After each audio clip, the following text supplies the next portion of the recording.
বন্ধুরা, তোমরা রাত্রে ঘুমোতে যাওয়ার আগে আর সকালে ঘুম থেকে উঠে অবশ্যই ভগবান শ্রীকৃষ্ণের বাণী শোনো। এতে তোমার জীবন বদলে যাবে। চলো আর কোনো দেরি না করে সেই পবিত্র বাণী শুনি। শ্রীমদ্ ভগবদ্গীতাকে নিয়ে বলা হয়েছে একং শাস্ত্রং দিবকী পুত্র গীতাম, অর্থাৎ একমাত্র সেই শাস্ত্র যার গায়ন স্বয়ং ভগবান শ্রীকৃষ্ণের মুখ নিঃসৃত বাণী থেকে হয়েছে, তাই শ্রীমদ্ ভগবদ্গীতা। যখন মহাভারতের যুদ্ধক্ষেত্র কুরুক্ষেত্রে অর্জুন অস্ত্র তুলে নিতে দ্বিধাগ্রস্ত হয়ে পড়েছিলেন, তখন ভগবান শ্রীকৃষ্ণ নিজ মুখে যে শাস্ত্রের গীত গেয়েছিলেন, সেই মহাদিব্য উপদেশই শ্রীমদ্ ভগবদ্গীতা নামে পরিচিত। এর মাহাত্ম্য অপার, অপরিমেয়। এর প্রকৃত মাহাত্ম্য কেউই পুরোপুরি বর্ণনা করতে পারে না। শেষ, মহেশ, গণেশ পর্যন্ত এর সমস্ত গুণগান সম্পূর্ণরূপে প্রকাশ করতে পারেন না। তাহলে আমরা সাধারণ মানুষ তো আরও সীমাবদ্ধ। এমন বলা হয়ে থাকে, যে ঘরে প্রতিদিন শ্রীমদ্ ভগবদ্গীতার পাঠ হয় কিংবা তা শোনা হয়, সেই ঘরে স্বয়ং শ্রীকৃষ্ণের আগমন ঘটে। এই গীতাকে পৃথিবীর প্রতিটি মানুষের পড়া ও বোঝা একান্ত প্রয়োজনীয়, যাতে তারা জীবনের সুখ, শান্তি ও সফলতা লাভ করতে পারে। শ্রীমদ্ ভগবদ্গীতায় মোট 18টি অধ্যায় রয়েছে এবং এই 18টি অধ্যায়ে মোট 700টি শ্লোক রয়েছে। এই কারণেই আমরা আজ শ্রীমদ্ ভগবদ্গীতার ঐশ্বরিক জ্ঞান থেকে অনুপ্রাণিত হয়ে 151টি গুরুত্বপূর্ণ ভাবনার কথা জানব, যেগুলো আমরা খুব সহজ ও সরল ভাষায় তোমাদের বোঝাতে চেষ্টা করব। আর আমাদের পূর্ণ বিশ্বাস, প্রতিদিন এই ভাবনাগুলি শ্রবণ করলে তোমার জীবনের বর্তমান এবং ভবিষ্যতের সমস্ত সমস্যা থেকে মুক্তি লাভ সম্ভব হবে। চলো শ্রীমদ্ ভগবদ্গীতার সেই সবচেয়ে শক্তিশালী 151টি ভাবনার দিকে এগিয়ে চলি এবং সেগুলিকে আমাদের জীবনে গ্রহণ করার চেষ্টা করি। শ্রীমদ্ ভগবদ্গীতার প্রথম ও সর্বাধিক গুরুত্বপূর্ণ উপদেশ হল কর্মই সর্বোচ্চ ধর্ম। ভগবান শ্রীকৃষ্ণ গীতায় অর্জুনকে উপদেশ দিয়ে বলেন, মানুষ জন্ম নিয়েছে কেবল কর্ম করার জন্য, আর কর্ম ছাড়া কেউ কখনো থাকতে পারে না। মানুষকে ফলের চিন্তা না করে কেবলমাত্র নিজের কর্তব্য পালনে মনোনিবেশ করা উচিত। সবসময় সৎকর্ম করা উচিত, কারণ কর্ম সেই ফসল যা মানুষকে যেভাবেই হোক কেটে নিতে হবে। যেমন কর্ম হবে ঠিক তেমনই তার ফলও হবে। কর্মের হিসেব খুব সহজ। ভালো করো, ভালো ফল পাবে; খারাপ করো, খারাপ ফল পাবে। মানুষ যে রূপে ঈশ্বরকে স্মরণ করে, ঈশ্বরও তাকে সেই রূপেই দর্শন দেন। নিজের শক্তিকে দুশ্চিন্তায় ব্যয় না করে সমস্যার সমাধান খুঁজতে ব্যবহার করাটাই বুদ্ধিমানের কাজ। অসৎ জিনিস দেখা আর শোনা থেকেই আসলে অসৎতার শুরু হয়। যে মানুষ এই মূল্যবান মানব জীবন পেয়েও ঈশ্বরের নাম কীর্তন করে না, সে দুর্বুদ্ধি মানুষ, যিনি মোক্ষের সিঁড়ি পেয়েও সেটায় চড়ার চেষ্টা করে না। ভগবান শ্রীকৃষ্ণ বলেন, হে মানব, যদি তুমি এই সংসারের সকল দুঃখ থেকে মুক্তি চাও, তবে আমার ভক্তি করো। যে আমার ভক্তি করে না, সে এই জীবনেও নয়, মৃত্যুর পরেও শান্তি পায় না। যারা অসৎকর্মে লিপ্ত, অধম প্রকৃতির, যাদের বুদ্ধি মায়ায় আচ্ছন্ন, তারা কখনোই আমার পূজা করে না বা আমাকে পাওয়ার চেষ্টা করে না। নিজেকে ভগবানের প্রতি সম্পূর্ণরূপে সমর্পণ করো, এটাই সবচেয়ে বড় আশ্রয়। যে কেউ এই আশ্রয়কে চিনে নিতে পারে, সে সব রকমের ভয়, চিন্তা ও দুঃখ থেকে মুক্ত হয়। ভগবানের উপর বিশ্বাস রাখো সেই শিশুর মতো, যাকে যদি কেউ বাতাসে ছুঁড়ে দেয় তবুও সে হাসে, ভয় পায় না, কারণ সে জানে কেউ তাকে পড়তে দেবে না। ভগবান শ্রীকৃষ্ণ বলেন, তুই মন ছোট করিস না। যেখানে তোর নিজেরই মুখ ফিরিয়ে নেবে, সেখানে আমি তোর পাশে থাকব। জীবনে কখনো কারো সঙ্গে নিজের তুলনা করিস না। তুই যেমন আছিস তেমনটাই শ্রেষ্ঠ। প্রেরণার সবচেয়ে বড় উৎস হলো তোর নিজের ভাবনা। তাই সব সময় ভালো ভাব, বড় ভাব, আর নিজেকে জয় করার জন্য নিজেকেই অনুপ্রাণিত কর। যে দুঃখ ভোগ করে সে ভবিষ্যতে সুখী হতে পারে, কিন্তু যে দুঃখ দেয় সে কখনো সুখী হতে পারে না। তাই নিজের মধ্যে করুণা রাখিস, ক্রোধ নয়, কারণ ফুল তো মেঘের বৃষ্টি নিয়ে খেলে, তার গর্জন নিয়ে নয়।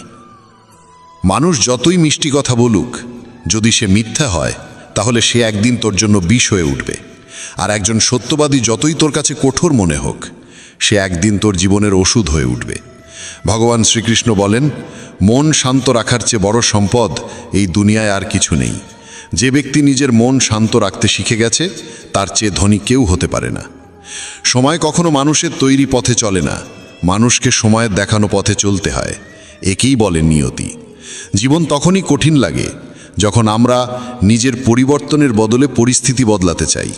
সত্য কখনো দাবি করে না যে সে সত্য, কিন্তু মিথ্যে সর্বদা দাবি করে যে শুধুমাত্র সেই সত্য। ভগবান শ্রীকৃষ্ণ বলেন, যেমন আলো অন্ধকারে দীপ্তি দেয়, তেমনি সত্য নিজ আলোয় জ্বলে। তাই মানুষের সর্বদা সত্যের পথেই চলা উচিত। ভগবান বলেন, হে অর্জুন, কি হারিয়ে গেছে যে তুই কাঁদছিস? কি এনেছিলিস যা তুই হারিয়ে ফেলেছিস? তুই কি সৃষ্টি করেছিলিস যা নষ্ট হয়ে গেছে? তুই যা পেয়েছিস এখান থেকেই পেয়েছিস, যা দিয়েছিস এখানেই দিয়েছিস। যা আজ তোর তা কাল অন্য কারো হয়ে যাবে, কারণ পরিবর্তনই এই জগতের নিয়ম। সময়ের সাথে সাথেই জগতের সব কিছু বদলায়, সব কিছুই পরিবর্তনের নিয়ম মেনেই চলে। এই দেহ তোর নয়, তুই এই দেহের মালিকও নোস। এই শরীর 5টি মৌলিক উপাদান দিয়ে তৈরি: অগ্নি, জল, বায়ু, মাটি আর আকাশ। একদিন এই শরীর সেই পঞ্চতত্ত্বেই বিলীন হয়ে যাবে। এই দুনিয়ায় ভাগ্যের চেয়ে আর সময়ের আগে কিছুই কারোর কপালে জোটে না, আর কোনোদিন জুটবেও না। জীবনে নিজের বাক্য সংযম রাখা খুব জরুরি, কারণ কথার দ্বারা দেওয়া আঘাত কখনোই সহজে সারে না। কৃষ্ণ বলেন, ধর্মের জন্য যুদ্ধ করতে শেখো, অধর্মীর কাল হয়ে উঠতে শেখো, আর আপনজনের জন্য ত্যাগ করতে শেখো। সত্য সবসময় জলের উপর তেলের বিন্দুর মতো। যতই মিথ্যের জল ঢালা হোক না কেন, তা সবসময় ওপরে ভেসে থাকে। সজ্জন মানুষের উচিত সদা উত্তম আচরণ করা, কারণ সাধারণ মানুষ তাদের পথচিহ্ন অনুসরণ করেই নিজের পথ খোঁজে। যদি কারোর ভালো করতে না পারো, তাহলে খারাপও করো না, কারণ এই দুনিয়া দুর্বল হতে পারে, কিন্তু যিনি এই দুনিয়া তৈরি করেছেন তিনি নন। যে ব্যক্তি শ্রীমদ্ ভগবদ্ গীতা পড়ে এবং সেই অনুযায়ী জীবন পরিচালনা করে, তার সমস্ত পাপের প্রভাব মুছে যায়। জীবনে আমরা কতটা সঠিক আর কতটা ভুল, কথা কেবল দুইজন জানে। এক তো সেই পরমাত্মা, আর দুই আমাদের নিজ অন্তরাত্মা। মৃত্যু একটি অটল সত্য, যা কখনোই পরিবর্তন করা যায় না। এই জগৎ সৃষ্টির আদিকাল থেকেই জন্ম মৃত্যুর চক্র চলে আসছে। যেমন একজন মানুষ পুরনো পোশাক ছেড়ে নতুন পোশাক পরিধান করে, তেমনি আত্মাও পুরনো ও নিরর্থক দেহ ত্যাগ করে নতুন দেহ ধারণ করে। এটাই প্রকৃতির নিয়ম। এই সত্যকে গ্রহণ করে ভয়মুক্ত হয়ে বর্তমানকে পূর্ণভাবে বাঁচতে শেখা উচিত। জ্ঞানী মানুষ কখনো মৃতির জন্য শোক করেন না, আবার জীবিতের জন্যও শোক করেন না, কারণ তারা জানেন যে চলে গেছে সে আবার ফিরে আসবে, এবং যে আজ আছে একদিন সেও চলে যাবে। শ্রীকৃষ্ণ বলেন, জীবনে যদি কখনো সুযোগ আসে, তবে কাউকে সহায়তা করতে সারথি হও, স্বার্থপর নয়। যেমন একটি প্রদীপ নিজের আলো কম না করেও হাজারো প্রদীপ জ্বালাতে পারে, তেমনি আনন্দ ভাগ করলে তা কখনো কমে না। যার হৃদয় ধর্মে পরিপূর্ণ, সে ধর্মের উপদেশ দেয়, আর যে অধর্মে ডুবে থাকে তার উপদেশও অধর্মের হয়। মানুষ দুঃখী হয় এই কারণে নয় যে সে ঈশ্বরে বিশ্বাস করে না, বরং সে ঈশ্বরের কথা শোনে না বলেই দুঃখ পায়। সময় হলে সকল কিছুই মানুষকে প্রাপ্ত হয়, কিন্তু সময়ের আগে কিছু পেতে চাওয়াই দুঃখের মূল কারণ। ক্রোধ হলো সেই দরজা যা মানুষকে নরকের পথে নিয়ে যায়। ক্রোধ মানুষের চিত্তকে অশান্ত করে তোলে এবং সেই অস্থিরতায় সে নিজেকেই ক্ষতিগ্রস্ত করে ফেলে। শ্রীকৃষ্ণ বলেন, যতই রাগ আসুক না কেন, ক্রোধ থেকে বিরত থাকা উচিত। নিজের মনে শান্ত থাকার চেষ্টা করতে হবে। এই জগতে কেউই নিজে থেকে মহান নয়, তার কর্মই তাকে মহান করে তোলে। সঠিক কর্ম মানে এমন ফল নয় যা সব সময় শুভ হয়, বরং সঠিক কর্ম সেই যার উদ্দেশ্য কখনো অশুভ নয়। মানুষ সব সময় নিজের ভাগ্যকে দোষারোপ করে, অথচ সে জানে যে ভাগ্যের চেয়েও শ্রেষ্ঠ তার কর্ম, যা সে নিজে হাতে গড়ে নিতে পারে। আজ যা তোমার আছে তা কাল কারু ছিল এবং পরশু আবার কারু হবে। তুমি এসেছিলে খালি হাতে, আবার ফিরে যাবে খালি হাতে। অতীতের জন্য দুঃখ করে লাভ কি? বর্তমানের জন্য অহংকার করে কি হবে? ভবিষ্যতের জন্য মোহ রেখেই বা কি হবে? বুদ্ধিমান ব্যক্তিকে ক্রোধ ও লোভ পরিত্যাগ করতে হয়, কারণ এগুলো আত্মার পতন ঘটায়। মানুষ হৃদয় থেকে যা দান করতে পারে তা হাত দিয়ে কখনো সম্ভব হয় না, আর যে কিছু না বলেও যা বলে দিতে পারে তা কখনো শব্দ দিয়ে বলা যায় না। মনকে নিয়ন্ত্রণে রাখা ভীষণ প্রয়োজন। মানুষের মন বায়ুর মতো চঞ্চল। এই মনই মানুষকে কামনা বাসনার পথে ভাসিয়ে নিয়ে যায়। তাই জীবনে সফল হতে হলে মনকে আয়ত্তে আনা আবশ্যক। মনকে নিয়ন্ত্রণে রাখলে মস্তিষ্কের শক্তি একাগ্র হয় এবং তা কাজের সফলতা এনে দেয়। গীতার মতে যে ব্যক্তি নিজের মনকে আয়ত্তে এনেছে সে মন থেকে উদ্ভূত অপ্রয়োজনীয় চিন্তা ও ইচ্ছা থেকেও মুক্ত থাকে এবং নিজের লক্ষ্যে সহজেই পৌঁছে যায়। কিন্তু যদি মনকে আয়ত্তে না আনো তবে এই মনই তোমার সবচেয়ে বড় শত্রুতে পরিণত হবে। কোনো মানুষ তার সময়ের আগে কিংবা ভাগ্যের বেশি কিছু পায় না, তবে তবুও চেষ্টা চালিয়ে যেতে হবে। সব সময় সন্দেহ করা মানুষ কখনোই শান্তি পায় না, তাই সন্দেহ থেকে বিরত থাকা প্রয়োজন। অতিরিক্ত সন্দেহে মনের শান্তি নষ্ট হয় এবং মানুষ বিভ্রান্ত হয়ে নিজের সম্পর্কগুলো ধ্বংস করে ফেলে। দেহের সৌন্দর্য মনকে আকর্ষণ করে, কিন্তু স্বভাবের সৌন্দর্য হৃদয়কে আকর্ষণ করে। তাই মানুষের স্বভাব সবসময় নির্মল হওয়া উচিত। ইতিহাস বলে গতকাল সুখ ছিল, বিজ্ঞান বলে আগামীকাল সুখ আসবে, কিন্তু ধর্ম বলে যদি মন সৎ আর হৃদয় পবিত্র হয় তবে প্রতিদিন সুখ থাকে। কে কি করছে, কেন করছে, কিভাবে করছে, এসব থেকে যত দূরে থাকবে তত বেশি শান্ত থাকবে। শ্রীকৃষ্ণ বলেন, যে ব্যক্তির মধ্যে জ্ঞানের অভাব আছে এবং যার মনে ঈশ্বরের প্রতি বিশ্বাস নেই সে জীবনে কখনো আনন্দ বা সফলতা লাভ করতে পারে না। ক্ষমা করতে শেখো, নীরব থাকতে শেখো, তুমি এমন এক শক্তিতে পরিণত হবে যার সামনে পাহাড়ও পথ ছেড়ে দেবে। বেশি খুশি হলে বা বেশি দুঃখে থাকলে কোনো সিদ্ধান্ত নেওয়া উচিত নয়, কারণ এই দুই অবস্থায় মানুষ কখনো সঠিক সিদ্ধান্ত নিতে পারে না। কানহা বলেন, যখনই এই পৃথিবীতে পাপ, অহংকার ও অধর্ম বৃদ্ধি পাবে তখনই আমি তার বিনাশ করতে এবং পুনরায় ধর্ম প্রতিষ্ঠা করতে অবতার গ্রহণ করব। যারা আত্মিকভাবে জাগ্রত তাদের পথ হচ্ছে নিঃস্বার্থ কর্মের। যারা ঈশ্বরের সঙ্গে যুক্ত তাদের পথ স্থিরতা ও শান্তির। মোহই পতনের কারণ। মানুষের সমস্ত দুঃখের মূল হচ্ছে তার মোহ। যত বেশি মোহ করবে তত বেশি কষ্ট পাবে। পশ্চাত্তাপ অতীতকে পাল্টাতে পারে না এবং চিন্তা ভবিষ্যৎকে গড়তে পারে না।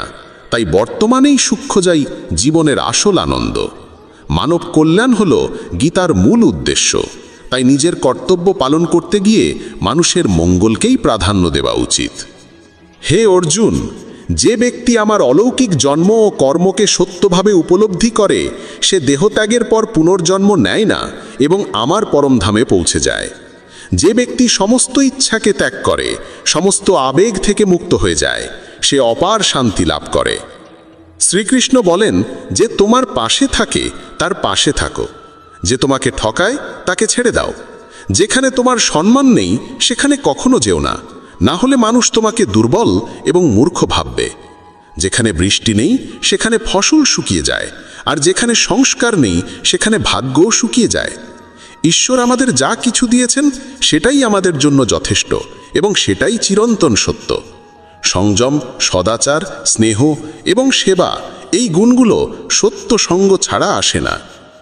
ঈশ্বরের প্রতি প্রার্থনা মানুষকে পরিস্থিতি বা ভাগ্য বদলাবে কি না সেটা নিশ্চিত নয়, কিন্তু সেই প্রার্থনা মানুষকে অন্তর থেকে বদলায়, তার চরিত্রে পরিবর্তন আনে।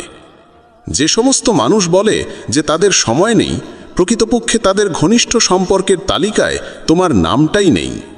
কথা এতটাই মধুর হওয়া উচিত যাতে যদি কোনোদিন তা ফিরিয়ে নিতে হয় তবু কখনো তেতো না লাগে। নিজের মধ্যে সামান্য আত্মসম্মান থাকা প্রয়োজন, না হলে মানুষ তোমাকে সেখানেও দমন করার চেষ্টা করবে যেখানে তোমার অধিকার থাকা উচিত। যতক্ষণ না তুমি নিজেকে হার মানাও ততক্ষণ দুনিয়ার কোনো শক্তিই তোমায় হারাতে পারে না। নীরবতা হলো সবচেয়ে বড় জবাব, আর ক্ষমা করে দেওয়া হলো সবচেয়ে বড় শাস্তি। যে মানুষের মধ্যে ধৈর্যের শক্তি থাকে তার শক্তির কোনো তুলনা হয় না। আমাদের অহেতুক দুশ্চিন্তা আর মনের ভয় এমন এক রোগ যা আমাদের আত্মার শক্তিকে ছিন্ন ভিন্ন করে দেয়। মানুষকে জীবনের চ্যালেঞ্জ থেকে পালানো উচিত নয় এবং ভাগ্য বা ঈশ্বরের ইচ্ছাকে অজুহাত বানিয়ে চলা উচিত নয়। দুর্বল তুমি নও, তুমি তো সময়ের সন্তান, আর সময় কারোর এক জায়গায় থাকে না। তুমি শুধু তোমার কর্ম করে যাও। যে কখনো সংকট দেখেনি সে নিজের শক্তির আসল পরিচয় জানে না।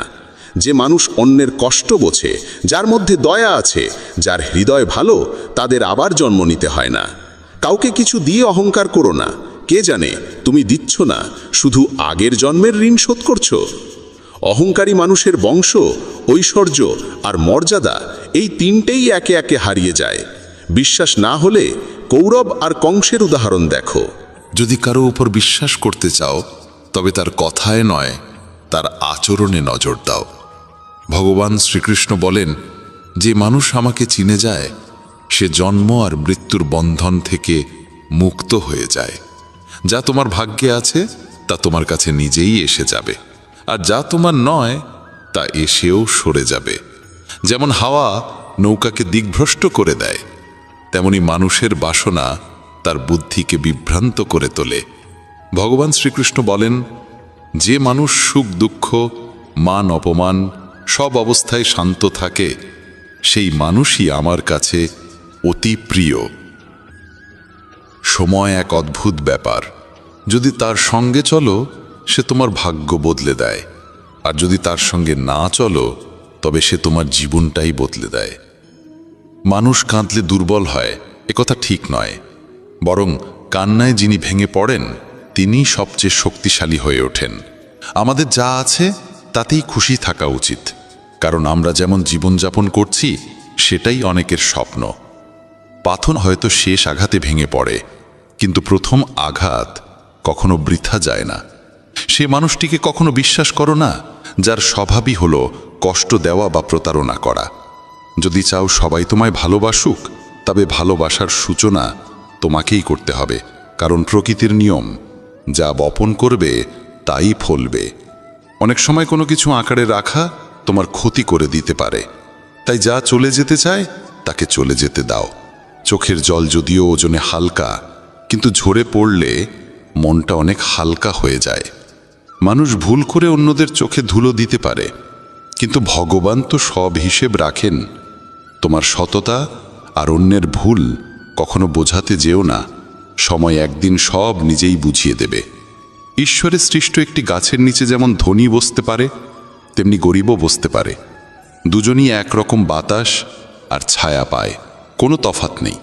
এর মানে ঈশ্বর সব মানুষকে এক চোখে দেখেন।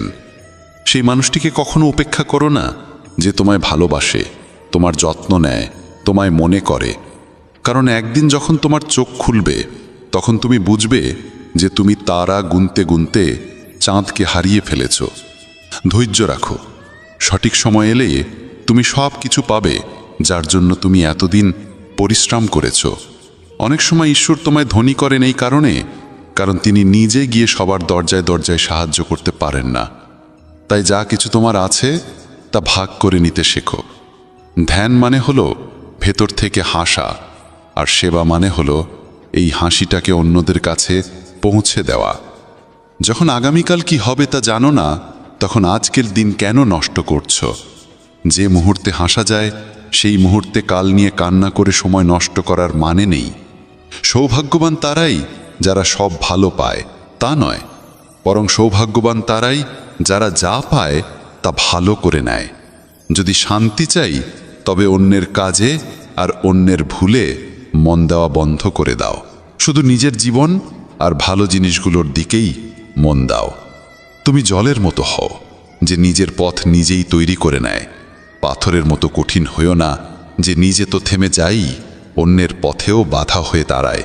যেমন অল্প একটু ওষুধ ভয়ঙ্কর রোগকে শান্ত করে দিতে পারে, ঠিক তেমনি ঈশ্বরের সামান্য স্মরণও অসংখ্য কষ্ট আর দুঃখের নাশ করে দিতে পারে। তুমি যদি নিজে সুখী হও সেটা খুব ভালো কথা, কিন্তু যদি তোমার কারণে অন্য কেউ সুখী হয় তবে তার চেয়েও বড় আনন্দ আর কিছুই হতে পারে না। ভগবান শ্রীকৃষ্ণ বলেন, যদি কেউ তোমাকে কষ্ট দেয় তবে মন খারাপ করো না, কারণ মানুষ সবসময় সেই গাছে পাথর ছোড়ে যেটার ফল সবচেয়ে মিষ্টি হয়। একবার ভাবো তো, মানুষও কখনো কোনো তালা তৈরি করে না চাবি ছাড়া, তাহলে তিনি তো ঈশ্বর। তিনি এমন কোনো সমস্যা সৃষ্টি করবেন কেন যার কোনো সমাধান নেই? এই রূপ, এই অর্থ, এই ধন দৌলত, এই ছলচাতুরি সব কিছুই একদিন ধ্বংস হয়ে যাবে।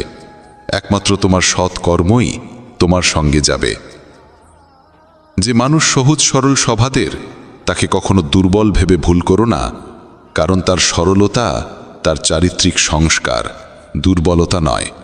সময়ের চেয়েও বেশি মূল্যবান হয় অনুভূতি, তাই সেই মানুষদের উপরই তা খরচ করো যারা তা বোঝে। যে সত্য কথা বলে আর সঠিক পথে চলে সেই মানুষই অধিকাংশ সময় এই পৃথিবীতে তিক্ত মনে হয়। কারো প্রতি অহংকার করো না, সবাইকে আপন করে মিশে থাকো, সে তোমার আত্মীয় হোক কিংবা বন্ধু। আঘাত শুধু শরীরে লাগলেই টের পাওয়া যায় না, আত্মায় লাগলে তার বেদনা আরও গভীর হয়, আরও তীব্র হয়।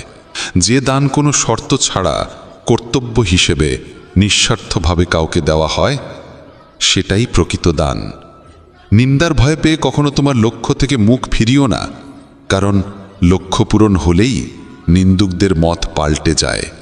যদি তুমি কাউকে একবার ক্ষমা করো তাহলে তুমি বুদ্ধিমান, যদি দ্বিতীয়বার ক্ষমা করো তাহলে তুমি হৃদয়বান, কিন্তু যদি তৃতীয়বারও তাকে ক্ষমা করো তাহলে তুমি এই দুনিয়ার সবচেয়ে বড় মূর্খ। জীবনের সবচেয়ে দামি জিনিস হলো তোমার বর্তমান। একবার সেটা চলে গেলে পৃথিবীর সমস্ত ধন সম্পদ দিয়েও আর তা কেনা সম্ভব নয়। শ্রীকৃষ্ণ বলেন, মানুষ চাইলে তার জীবন খুব সহজভাবে কাটাতে পারে, কিন্তু সে তা করতে পারে না। সে সারাক্ষণ দুশ্চিন্তায় ডুবে থাকে। সে অতীতের কথা ভেবে কষ্ট পায়, সে মৃত্যুকে ভয় পায়। সে জীবনে যেমন ঠিকঠাকভাবে বাঁচতে পারে না, মৃত্যুকেও ঠিকভাবে গ্রহণ করতে পারে না। শ্রীকৃষ্ণ বলেন, তোমার অতীত আমি পাল্টাতে পারি না, কিন্তু তোমার বর্তমান যদি তুমি সৎভাবে বাঁচো তাহলে তোমার ভবিষ্যৎ আমি নিশ্চিতভাবে উজ্জ্বল করে তুলব। ঈশ্বরের কাছে কিছু চেয়ে না পেলে অভিমান করো না, কারণ ঈশ্বর কখনো সেটা দেন না যা তোমার কাছে ভালো লাগে, বরং তিনি সেটাই দেন যা সত্যিকারের ভালো তোমার জন্য।